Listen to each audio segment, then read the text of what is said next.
ongoing public-private investments.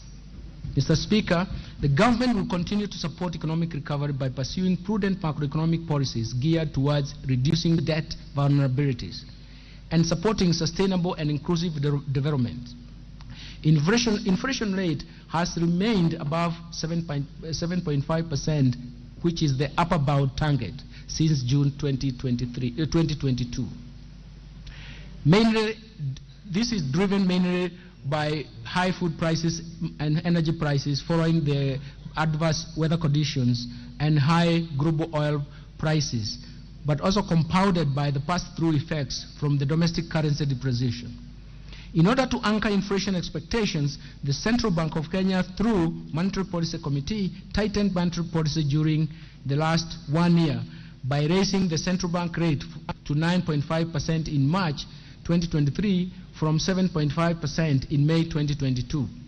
This monetary policy action, together with improved agricultural production occasioned by the long rains and supported by fertilizer subsidy program and the ongoing importation of key food items, particularly maize, cooking oil, rice, sugar, at a duty-free window, are expected to ease the domestic prices and basic food items.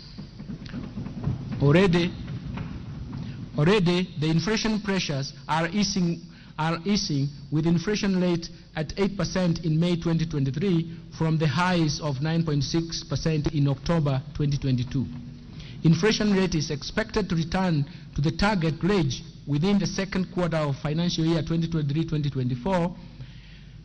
Also, in addition, credit to the private sector has grown by 13.2% in the last 12 months to April 2023, and this is supporting economic activity. Most sectors of the economy continue to receive positive credit flows. Mr. Speaker, to further anchor inflation expectations, the Central Bank of Kenya will continue to implement reforms outlined in the White Paper on modernization of the monetary policy framework and operations that are aimed at enhancing the effectiveness of monetary policy formulation and implementation to prevent monetary policy falling behind the curve.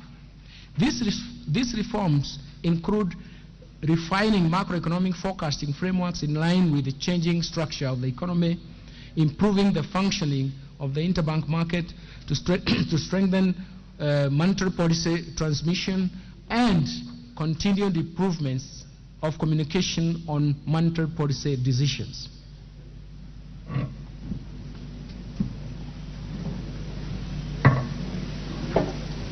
Mr. Speaker, the fiscal policy stance over the medium term